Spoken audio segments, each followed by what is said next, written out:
just great to sort of have a conversation around some of those positive aspects of AI and how it helps support our human expression and our human exploration and all that sort of stuff. And like, I think there's a weird sort of binary conversation that often emerges around artificial intelligence, which is good versus bad, or like it's going to ruin everything versus it's going to make everything amazing. And so I'd love to just look at it through the lens of how is it, I guess, a values-based lens. How is it going to support the values that we have as humans, the world that we want to see as humans, kind of that enables flourishing and things like that. So yeah, maybe let's start with what got you interested in this and yeah, sort of some of the story there. I don't know. I suppose I've always been like I did back in my, in my university days. I was an aeronautical engineer, stroke person who liked to have a pint. But I've always been fascinated by technology. If you took someone back 200 years and stuck them on an airplane, it would be like, some 200 years ago, an airplane, it would be like kind of a miracle. I've always been fascinated in systems in general. And then my kind of degree was like, it's my second degree, which was really about in one dimension, extending the having a beer with your mates. But in another dimension it was one of the pioneering courses between business IT and strategic information systems and things like that. And then I then built a direct marketing business with my brother, which went through the .com boom, and we went from catalog marketing to e-commerce and really understood the mix between human needs and customer needs versus how this technology can reinvent industries. And we've all seen how mail order changed into e-commerce over time, and we're still meeting human needs in that process, but for how we transact has fundamentally changed because the technology has arrived. There's been some good, some bad. Amazon is like incredible, but it's also accelerating consumption and stuff because we can one click anything we want in. My work in Guernsey really has been about using small, with all this technology and possibility arriving in a small state. How do we start to solve the issues that really matter with these incredible tools that are arriving? And I remember spending time in Silicon Valley probably 10, 11 years ago, where I started to learn about all this AI was coming at a place called Singularity University, which teaches people how to change the world with technology.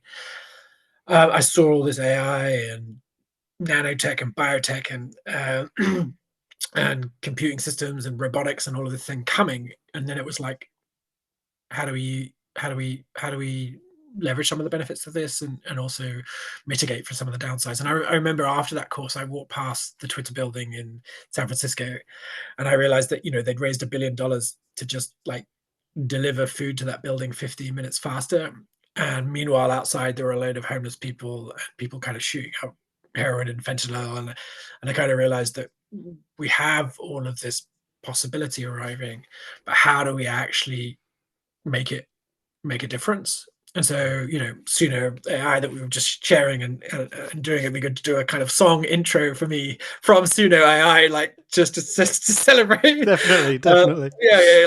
Just to kind of celebrate what the fun you can have. And someone sent me in one of my AI groups, sent me a new platform. I'm immediately doing funny songs, and I can't sing or songwrite or anything like that. But now, just with the new technology that arrived yesterday, I'm spreading joy. By my coffee group for AI, I created a song, a folk song about it being the greatest coffee group in the world, and I sent another song to a friend, Phil, who's got a secret love for saunas in a country style, and and I'm suddenly creating color and life with this AI tool. And even though I'm not a singer-songwriter, but I like to express in song. And then suddenly I went from not having the ability to do that to having the ability to do that with one app being sent to me. And so, but my friend who's like a musician and gets paid for, and I sent him a link, and he's like, "Oh my God, what do I do?" And like mischievously, and I said, "Now you're competing with my sense of humor, right?"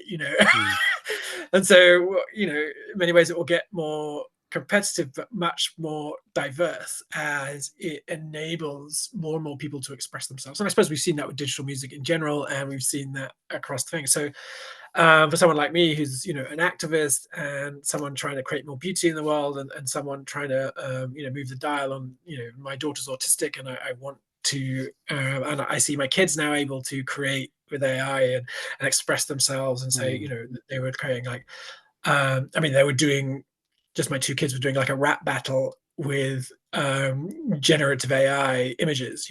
So one was they were kind of playfully abusing each other with images, and it's like,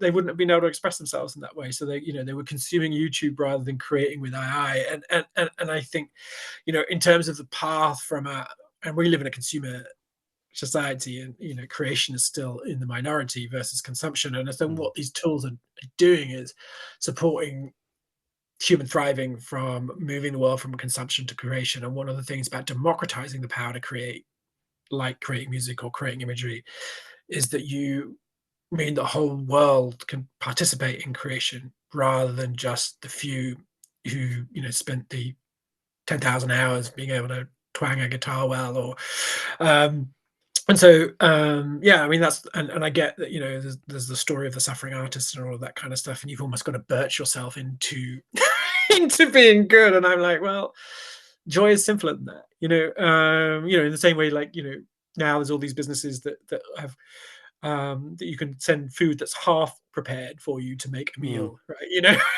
And Yeah. it's like, so more people are cooking because it's great. And so it's really about what's the power of accessibility in terms of what these tools create, and how I think the world is going to become much more colorful as a result of democratized access to tools of creation, right? But yes, it may create challenges for those incumbents that done the 10,000 hours to get really good. But I still think the best people will use these tools. I mean, the quote I like to use is, with free labor, playful the Egyptians built the pyramids, and and and yes, it's the kind of slavery story and things like that, but I say to people who are creators and artists, it's like, how can you get 20 times more ambitious with these tools, rather than necessarily holding on to what you have? Because holding on to what you have is going to be difficult in many cases, unless you're incredible already. But for me, is like, how can you use your art to change the world? Because you've got all of this stuff and all of these tools to support you, but you're still going to have the eye for it, the ear for it, you still haven't lost the capacity as an artist with all these tools to communicate at a depth, because ultimately a lot of artists understand resonance. They understand putting a heart and soul into something. And all I invite artists to do is just to change your paintbrush, which, that technology, the cave people didn't have paintbrushes. They had to use different technology. And so it's to see AI as a new form of paintbrush, and then get back to the why, the message, the real story, the what is it you want to express, and then how do you use these new paintbrushes as they arrive to help you reach more people and be more ambitious in what you do. So that's a short answer to Yeah, it's a great sort of jumping off point, I think. Marc, Winn, you're a man on the move, sipping coffee like it's your groove, talking to people, making connections, laughing so hard, it's a wild reflection. Oh yeah, caffeine flowing through your veins, you're on fire with energy to gain. Oh, sometimes it's hard to keep up, too many conversations and it's all mixed up. Caffeine conversations, laughter in the air.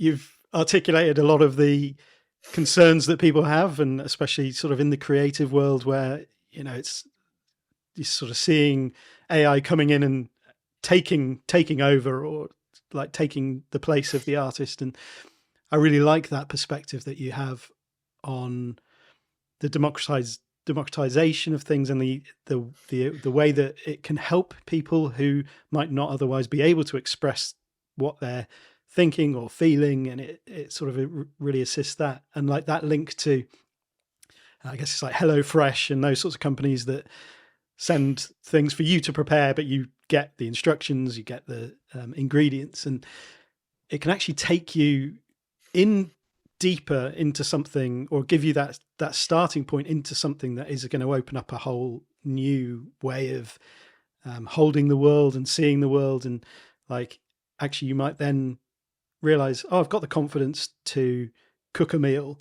I can go and get my own ingredients. I can start experimenting myself. And actually it's just that the doorway that lets you in. And so AI can be that in some respects. And what we know from our own community in terms of the community development work we do here in Guernsey is that, and all of the kind of evidence on accelerated learning and things like that, I mean, to build a pipeline of talent in any sector, what you have to do is support as many people to fall in love with the joy of creation as early as possible. And so if, a 5-year-old is creating songs using AI, they're much more likely to want to play an instrument. Absolutely. Yeah. At some point. And this idea of talent being scarce just doesn't link to the actual evidence. It's around, usually people who end up artists met someone passionate about it, and that passion translated to them. And like, I don't know what your story is in terms of who really got you into music, but and now anybody can stumble on it. And as simple as stumbling into YouTube, you can now stumble into the thing that drives a passion for expressing yourself in a different way. And so I'm really, and I have these conversations with artists and stuff within my community all the time, because we're preparing for kind of technological transformation and all of the wonder and challenge that creates. So it's really important that we have these kind of dialogues. And the reason why I can speak about it is because I've shared this discussion with many local artists in my community, and also seen how kids with or talentless people like me in music creation can use this straight away, and it's like, and its ability to humbly spread laughter. And I'm not trying to be the best music artist in the world. That's not my, I'm good at other things, but I'm more than happy to make a friend laugh with a song. And so I think we just have to be more humble about our art, right? And understand, when we're dead, we're not really going to care whether we're an artist or not. And maybe as you kind of liberate yourself from the struggle of art in terms of, enjoying it more and doing it for the right reasons. As many people before they got into the struggling artist story, like you don't see a 3-year-old worrying about their creation. They just create, right? Yeah, precisely. As soon as we get to adults, we suddenly put all of our ego and story and all of this kind of into our art, and it's like, A, we won't carry that to the grave, and B, like, when we were kids, we didn't, I attached to it, and in many ways we were far more expressive. In that's such a good point. That's such a good point, because it is that the ego that gets tied into certain aspects of it, and because you get the artists who really love pushing boundaries, and pushing the boundaries of their own abilities and their own, like, oh, I'm going to explore this, I'm going to push myself harder and see if I can make something that I've maybe got stirring in my soul or in my mind's eye or whatever, bring that to life. And I don't think this counters that drive that we have. It actually sort of, as you said, maybe does the opposite. Like, it enables those things in more cases to come to fruition. And I really like that distinction you have with the consumption age of creativity, the consumption age of art, and maybe this is the bridge on which we are sort of sitting at the moment, or walking across, where it goes from consumption to mass participation, to that democratization. And yeah, what that's going to look like, who knows? So, But I mean, yeah, I like to say the world's about to go into festival mode, and like like I spent a fair bit of time in places like Burning Man, which is really participatory arts and things like that, kind of system scale, and I'm like, and we're already seeing it where I live is like art is in all forms is exploding everywhere from like 14-year-olds busking on the street to like it's like very participatory bottom up yeah, art scene that we have here, and it's and some of these 14-year-olds can't sing that well or anything like that, but people love it, right? Because it's kids having a go and learning resilience and skills and things like that. And it's life enhancing, and perfectionism is great in terms of some things, but being human is also that's why I like why does something like karaoke take off and be so, and it's not because everyone was a good singer, it's just like people wanted to come together in imperfection and have a laugh, right? And absolutely. that's and that's the thing about participatory art is it just it's less stressful. But as I said, I mean, I think of the great artists that integrated technology or saw it. You look at that kind of David Bowie interview when he was talking about the internet and things like that, Yeah, and he like it like you go watch that, I don't know, when you show it on this thing, and it is like, man, the guy was so ahead of his he time, and got he it. Yeah, he got it, like, and it's like, so some of the greatest artists ever have been leaders in terms of understanding how technology can transform the arts in society, and he's not a bad person to use as an example, and most people would say he's a pretty good artist. Um, and so, he had the vision to work with it and to break boundaries and to see it for what it is. And so, what I say with anybody in any sector really is how can you dissolve the fear around this of the unknown? Because really what we're talking about is technology fear rather than as the first cave person was terrified of a paintbrush. And it's like, what is that? Yeah, burn them, and so like there are many technologies that we use every day today that would probably terrify people a while back. Like what is this witchcraft getting an airplane, well, a exactly. motor, Yeah, motor car, everything. Yeah, like initial visceral response when any kind of new paradigm shift arrives, or I mean, if you think about something like the electric guitar, right, it must have terrified the purist. well, I mean, there's that famous Bob Dylan thing, isn't there? Yeah, when he been called Judas when he got his electric guitar out. Right, and so like this is kind of normal part of human evolution, and these things are important at the time, but they become benign not that long later, and so it's like Yeah, the question is how much do we suffer in the process? and, yeah, and I don't think we've even seen the tip of the iceberg. I think the potential of what the internet is going to do to society, both good and bad, is unimaginable. I think we're actually on the cusp of something exhilarating and terrifying. It's just a tool, though, isn't it? No, it's not. No, it's an alien life form. What do you think? I mean, when you think then about the Is future there of life art- on Mars? Yes, it's just landed here. But it's simply a different delivery system there. You're arguing about something more profound. Oh yeah, I'm talking about the actual context, and the state of content is going to be so different to anything that we can really envisage at the moment, where the interplay between the user and the provider will be so in simpatico. It's going to crush our ideas of what mediums are all about. But the important thing is in all of this is I kind of advise a lot of organizations and people through this kind of transition with technology is really linking to your own values and really linking to your own why, and understanding rather than the how or the what. That is less important than the story you're trying to tell and that's so the way important. you want to tell it. And if you get back to the why, you get back to the who do you want to stand for and why. And we live in an era where vinyl is still exploding, and there's always a place for it, right? And so I remember reading this kind of technology book, and so like fiction book, I think something called The Diamond Age, yeah, and like everything was done by AI and all of these kind of things, but the really rich people did everything manually. Because they could afford to, and so I think we'll, like the vinyl effect, we'll see these kind of contrasts in the same way that you get the kind of hipster markets and the Well, fourth exactly. way, It always they come together, don't they?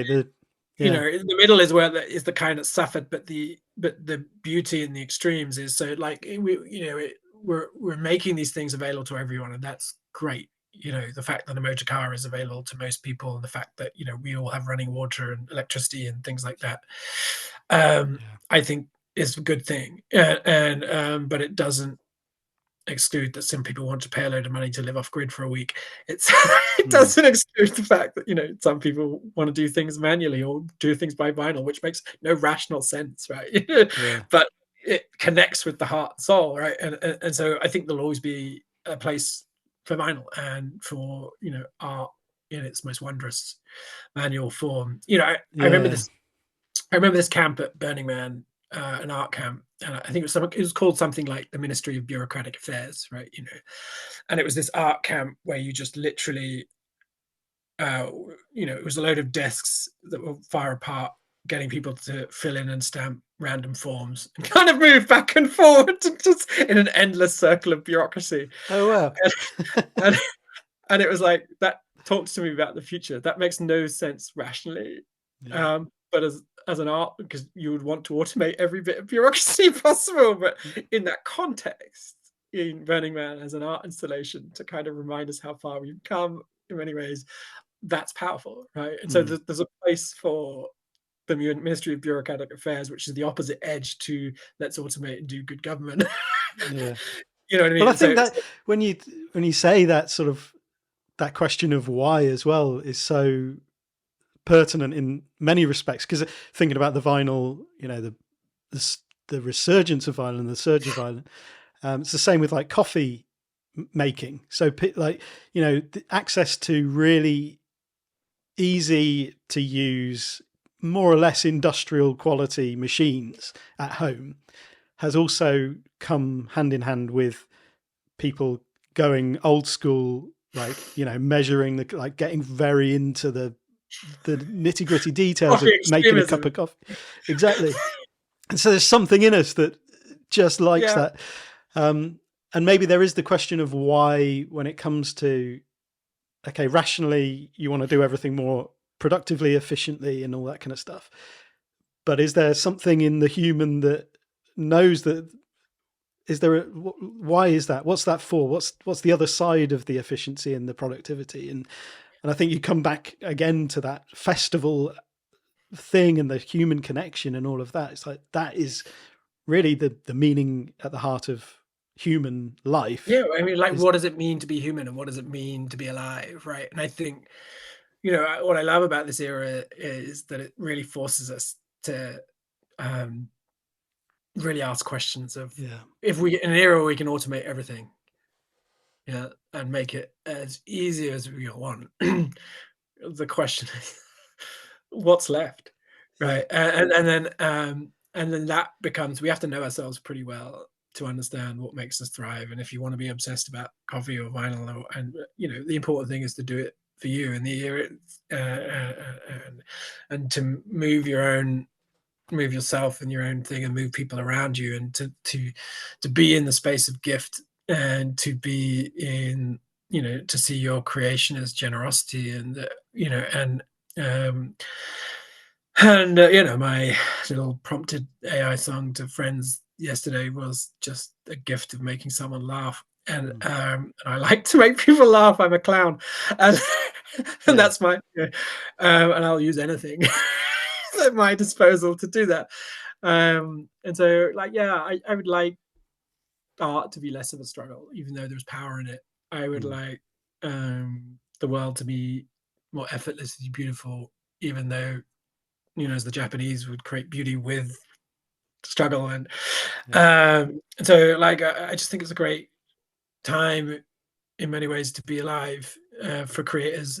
That doesn't mean we don't have phenomenal challenges to deal with as a community, but I just believe that art has a role in supporting us to meet those challenges, much more so than our rational minds could ever have done. Because, what moved people to care is something quite different to a rational document about how things should be done. And I think art art is deeply misunderstood in its role of changing the world. And I'm really, really passionate about art for impact and how you can use art to support some of the greatest challenges that we face. But also, I think, as Burning Man recognizes as well, there's something about whimsy and art for just whatever it is you want to express as just well. for the sake of it. Yeah, And there's exactly. something crazy about the randomness of the beauty of the fact that we can, that we can conceive something like Monty Python, and and that exists because Yeah. that really, I think, defines us and all our humanity, and I really can't wait to see what how many voices appear as the barriers to expression dissolve. Yeah. Yeah. Oh, I love that. Yeah, it's the absurdities that emerge through human creativity. And like, what was that?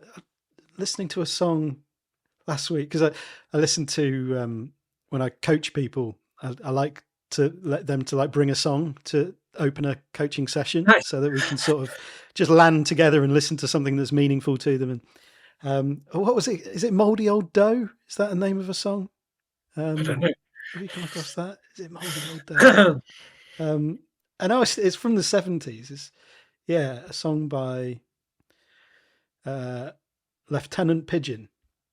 And so I was watching this performance from 1972, and it's just like, I just love the fact that this exists. It's kind of like an instrumental where he just shouts "Moldy Old Dough" out every so often, and he's got his mum playing the piano at the front of the stage, and it's just like this fantastic thing of, I love that this occurred to somebody.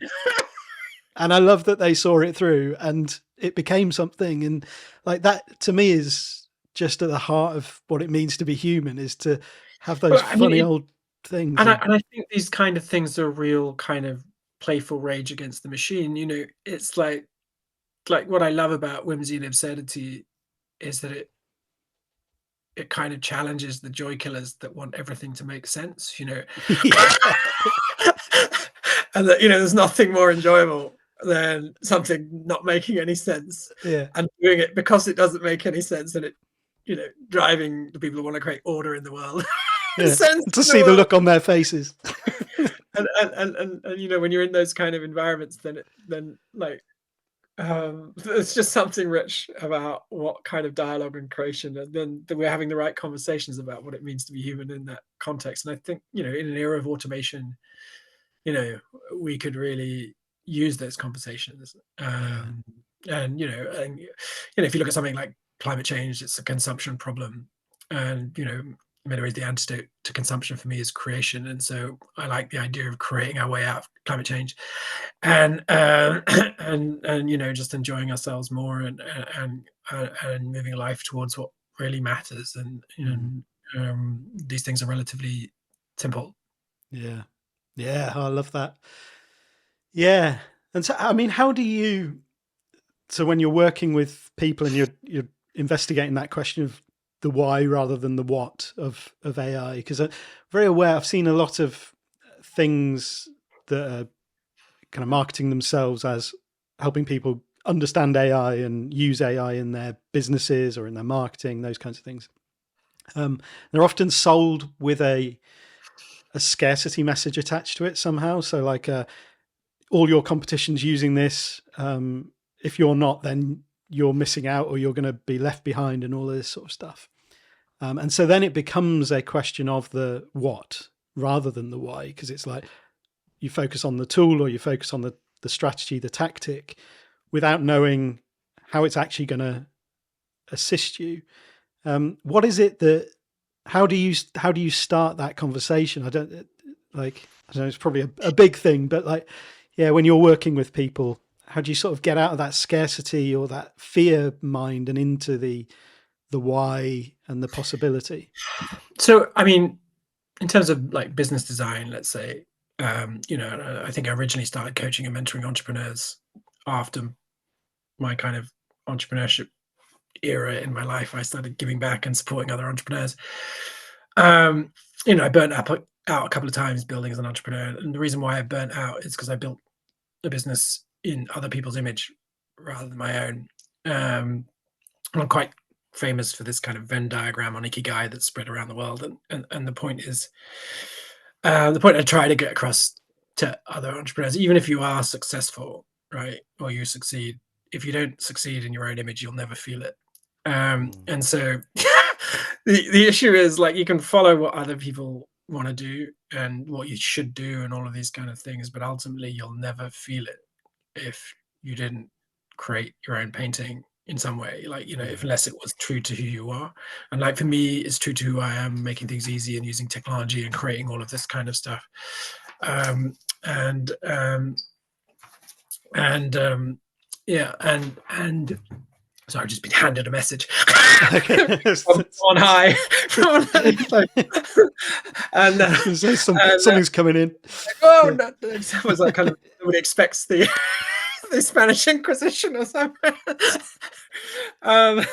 And there's the wonder of imperfection in I could be worried about the perfect interview, but it's actually funny, like in the BBC interview where the kid was coming in the background, like who knew that was a foreshadowing for COVID in every conversation we had, and how rich it is that we have our podcasts and conversations disturbed by life, and those two things are integrated. So I mean, I really, in terms of my working, and that goes from working with activists to working with business people to working with everyone, just humans, I mean, ultimately, it's really a process of self-acceptance and for people to understand their own way and who they are. And the more they understand themselves, and their gifts and the things they care about, and what the market needs, as well as, and with that kind of Venn diagram where it all comes together around Ikigai, which was an accident and a whole new story in itself, how that particular thing perhaps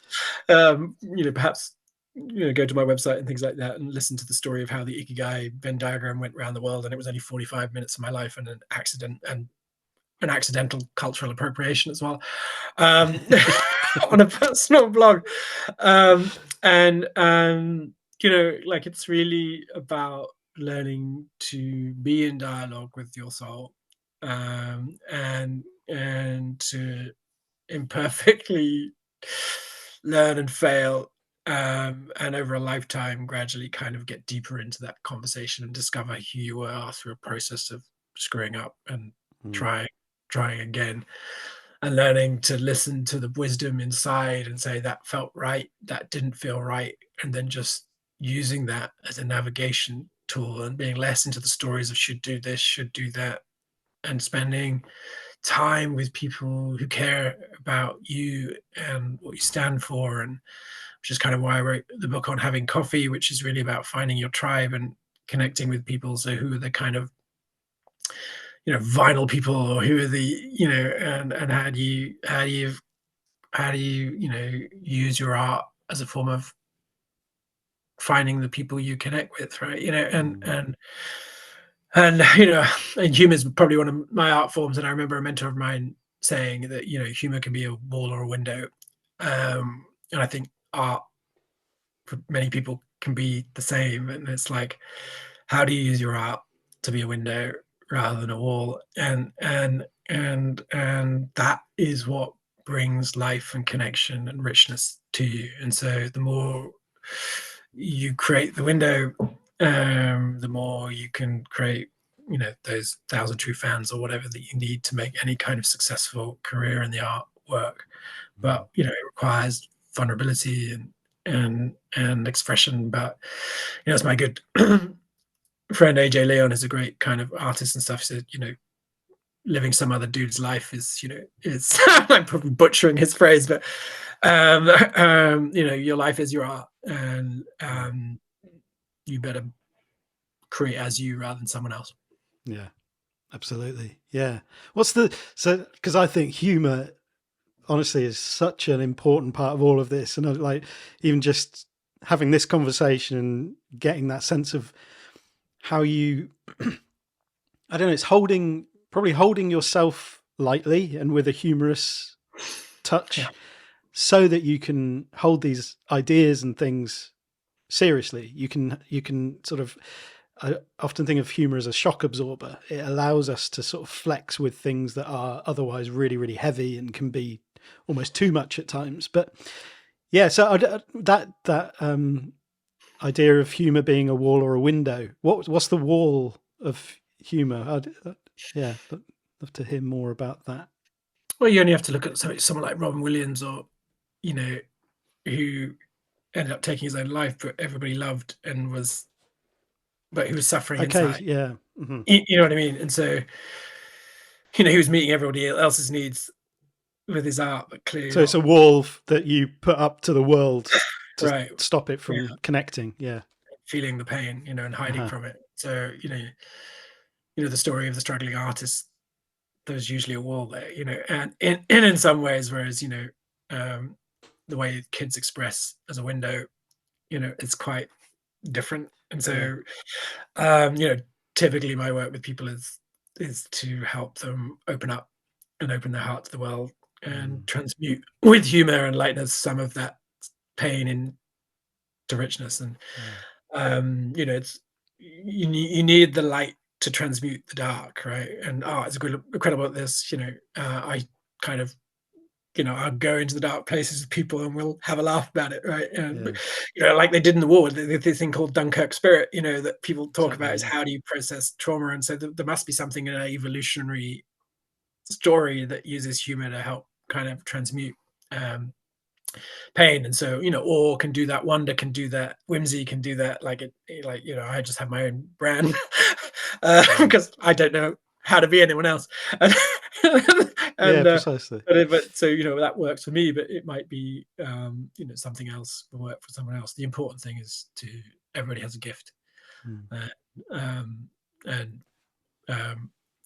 there's always someone who will connect with your gift, if you're truly open and expressing who you are.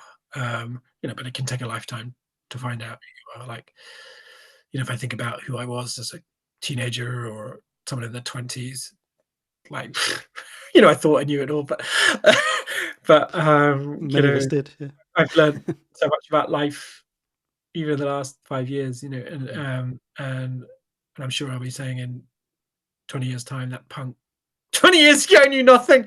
Yeah. So, especially as we go into AI and everything being reinvented and the whole world changing, and all of our stories of how reality exists may change, and many of our beliefs that we held onto so strongly may change. And so, the older I get, and the more I know, then, the less I know, really. I think all I do know these days is moments about what it really means to feel alive.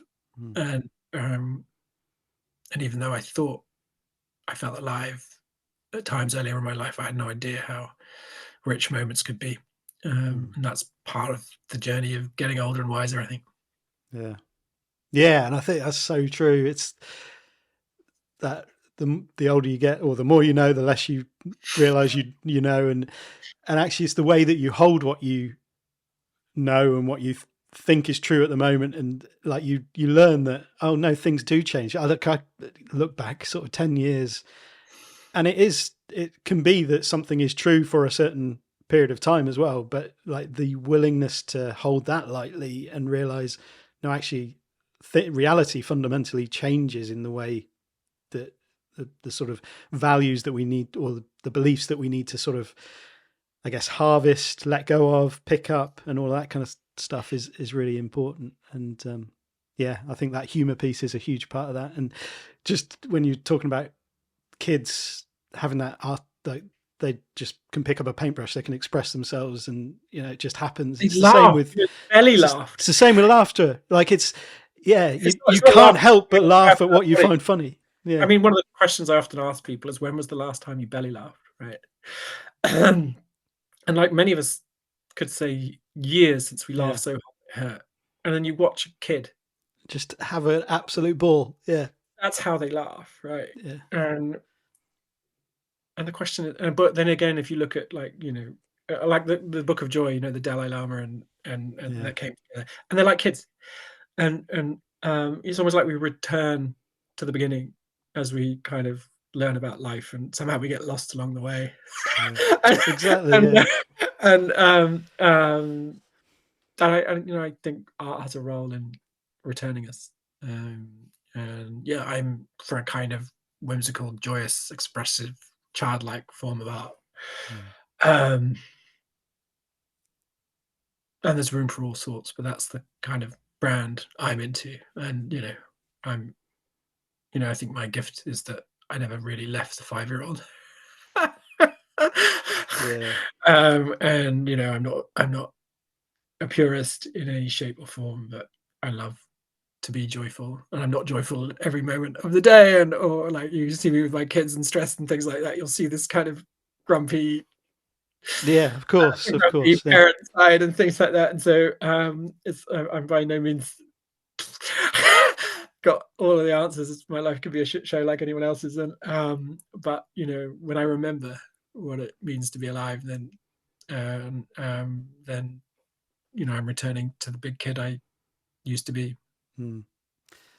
Beautiful. That's a great way to finish, I think. This has been such a joy. This has been so, yeah, just filled my heart. So Nice. Good. Felt thank that. you. Yeah, thanks for taking the Thanks for- time to do this. You can feel all the podcast preparation that I did.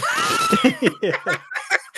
The good thing about the kind of living a life unprepared, I remember Sir Ken Robinson, who's like amazing. I had lunch with him once, and I asked him I forgave myself for so much when I first saw his talk about this, um, and I asked him, that TEDx talk or TED talk that blew the world, is the biggest of all time. I said, did you prepare for it?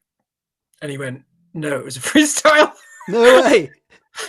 And I'm like, I'm never preparing again. And There's permission to be unprepared. Yeah. Yeah, and that is a skill, and I suppose a bit like improv and freestyle jazz, and like there's something in the flow that comes when you just meet in the moment. And the preparation has been a lifetime of it's sort of trusting when- what's when gone you- in.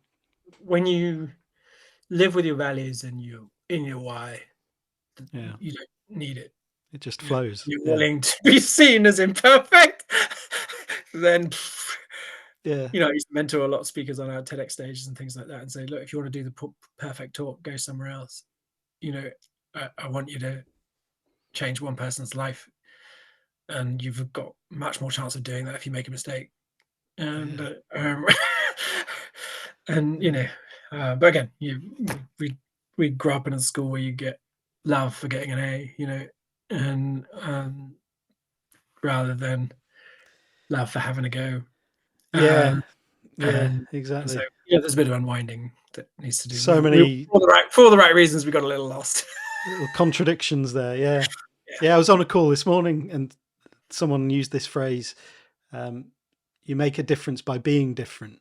And we were talking about like the being different, just being sort of little tiny rebellious ways of going against the conformity thing. So like when you're just saying about the TEDx, like delivering the perfect talk, actually, there's so many talks on the TED website that just are formulaic. They sound exactly the same.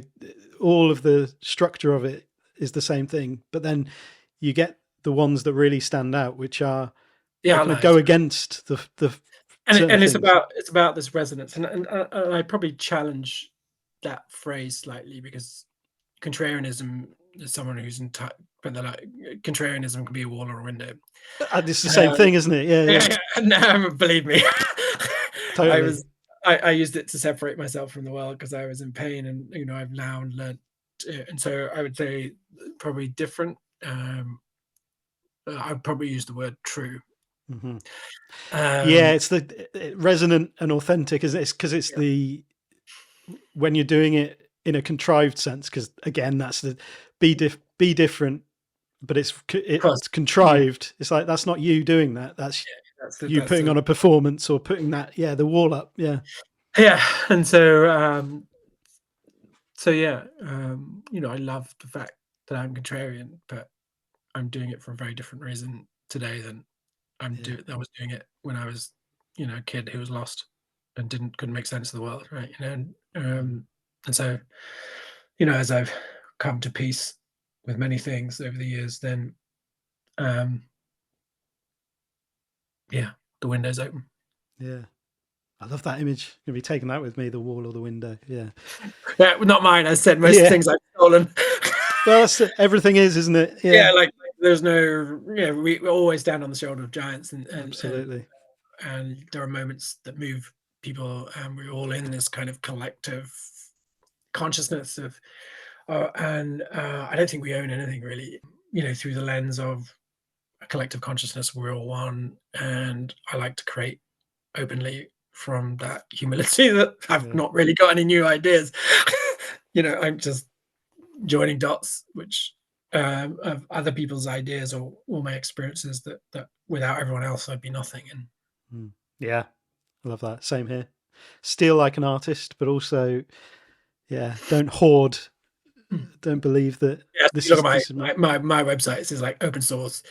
And if I've stolen something accidentally, I'm sorry. And I'm very good at apologizing. Because I'm calamitous, when you've had kind of 10,000 copies, and who knows where what comes from, and you forget who you've met or spoken to. Oh, exactly, yeah, so much. Mea culpa, right? Like, I'm not trying to take ideas, but I don't think anything is mine anyway. Like, and everything I create and do is a gift to the world because I don't think it's mine anyway. Beautiful, yeah. Oh, cheers. Well, I'm going to pick up Ken up before social services. Okay. Well, thank you. Very cool. Take care. Well, I hope you enjoyed listening to that as much as I enjoyed partaking in it. It was just so refreshing to explore this stuff from a pretty fresh perspective. I think Mark manages to capture the magic of this new technology without losing sight of what matters beneath it. It doesn't get carried away in it. Even though he's a great, fun and excitable guy, I really love the enthusiasm and the energy that he carries. Because I think there's a great gentleness within that as well, which, I just admire. It's great. And for me, the values around, being human amidst these conversations around artificial intelligence, around new technologies and all of that sort of stuff, that really matters. That's really the purpose of it. Like, how can it support us in our humanness? How can it support us? How can it help us solve these human problems that have, been with us maybe for a long time, or they're starting to emerge, where actually there's opportunities to address them. And, that question that he asks about if anything was possible and you could change just one thing about the world, what would it be? And then these are the tools that could potentially make that easier. This whole idea inspired a workshop that I ran for the first time earlier this week as I'm recording this. I wanted to create a space for people to just come together and explore questions and share what's on their mind and on their heart around AI, and think about, their values, the relationship that they want to have, not just with existing technology, not just with the world as it is right now, but with the changes that will continue to come as we step into the future. Being prepared isn't simply about being prepared to adopt change. It's about knowing the choices that we want to make, how we're going to filter the novel things that cross our path, whether we pick things up or, realize, no, actually, I can leave that be. How to distinguish between things that will help us keep in step with our values and the things that would just distract us. I think preparation is all about sort of readying ourselves to be able to choose, to make choices without it taking loads of time and energy. So, that session that we had earlier this week was really calming, really, encouraging. It was fun. It was a lot of laughter. Some deep conversations and loads of space to just reflect on this stuff. It wasn't recorded, so it was completely sort of safe in that respect. We could just share whatever came up for us, and I based it around 5 soundscape anchors that I'd created as a way to frame the conversation. It kind of led us around 5 areas of an island, Yeah, see what I did there. And yeah, that just sort of gave some structure to it. So we could move through, from sort of landing in this alien world to recognizing where AI is present already in our lives, then thinking about the impact of AI on culture, on creativity, on art, and then thinking about the ethicality, the ethical considerations that have got to be part of a collective conversation. What is it that we, where are the lines going to be drawn with this, and what is it supporting us to do as a sort of human project, and then finally thinking about our own personal relationship with it as we go forwards and sort of face the inevitable changes that are going to come, as I was just saying. I'm going to play out this episode with the first of the sound anchors, just to kind of give you an idea of what that looked and sounded like. If you've followed me for a while and you've heard the Return to Serenity Island course, some of those materials, and it's kind of got a similar vibe going on, similar characters, similar themes. I think I'm going to run the session again in the future. It's something that I could see just being maybe something I do every so often, because, as I said, without it being recorded, it's not a workshop in the sense of something that you could have a replay and go and watch. I think it's the presence together is a really important aspect of it, so we can have a conversation. And yeah, so I think I'll probably do that every so often. Not sure how often yet, but if you are interested in joining a future conversation like that, future session, then yes, depending on when you're listening to this, drop your name and email through. There'll be a link in the show notes that you can just sign up to get notified. That'll give me an idea of whether there is an appetite for it. I have made the materials for the session, so the sound anchors and the reflection questions, available as part of kind of put it together in a mini course, like a 1-page mini course, which is available for Haven members. So if you want to go through it in your own time, you can do that, and join the discussion thread linked to it in our forums. So there's a community aspect to that, kind of written forums, so you can get alongside others and move through this without feeling alone in that sense. But yeah, as I say, do go and sign up and let me know if you'd be interested in joining a live session. I did it as a choose your own price kind of thing, which was great. So if you are able to pay, then fantastic. If you can't, absolutely no worries. Like that, you can join whatever position you're in. That's a kind of, I don't know, that just feels like a really important thing to me, to kind of give that flexibility for people, whatever situation they're in, because I've always appreciated that from people. So yeah, do go and check out Marc's website. It's Marc Winn, Marc with a C, so MARC, Winn, WINN.com. He's got a few links on there to videos, some great talks that he's given, and there's an invitation to have coffee with him. I'll hit play on the first part of our journey to A Island, and I'll be back again next time with another episode of the Gentle Rebel podcast. Until then, do remember that you are an artist. The world needs your art. Now go and make somebody's day. Bye-bye.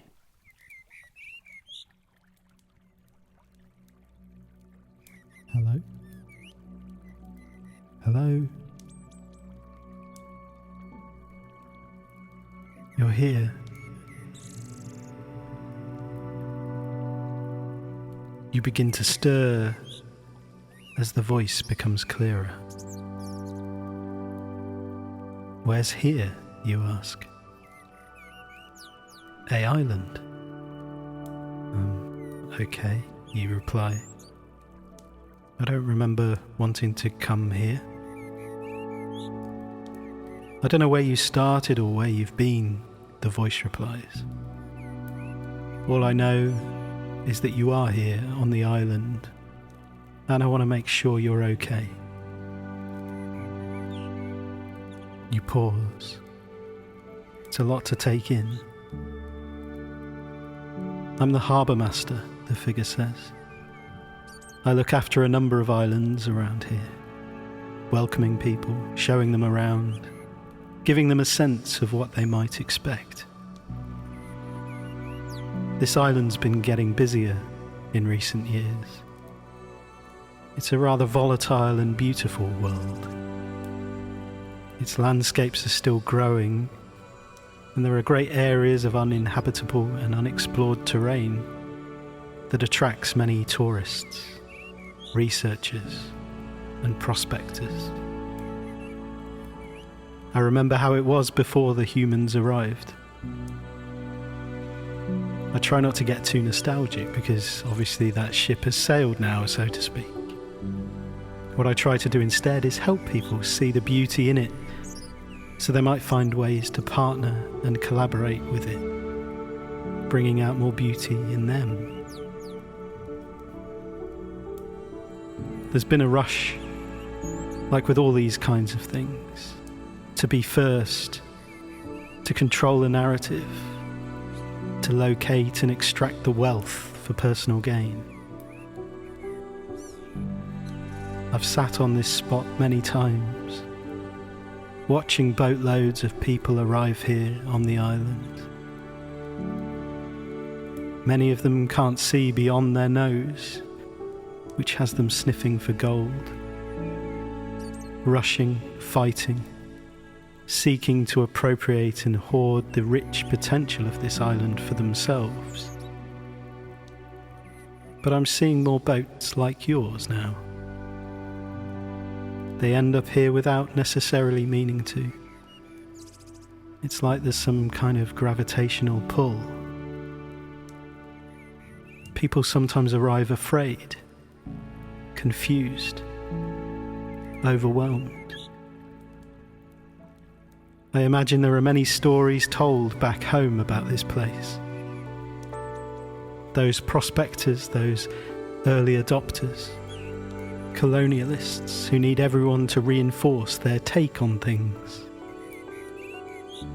That's why I like to meet people here and start by slowing down, inviting a spirit of openness to see what's around us and to think about what they could do here once they allow themselves to connect with the imagination, creativity, and the stuff they care about. And while I do sometimes worry about those people and the stories they try getting us to believe, I also have great faith in the hearts of humans, and that's where I want to put my focus. I've noticed an irrepressible instinct people have to care about, create alongside, and connect with one another. This island will hold us if we let it. We can collaborate with it. When we move around it slowly, we can begin to see its potentials. We start to sense the possibilities that can support us to thrive in very meaningful ways. As we explore the island, I invite you to hold this in mind. Follow me, and know there are others like you. We've just got a fire going a little way up the beach. I'd love you to join us. Incidentally, what's a word or a phrase that comes to mind for you when you hear the term artificial intelligence?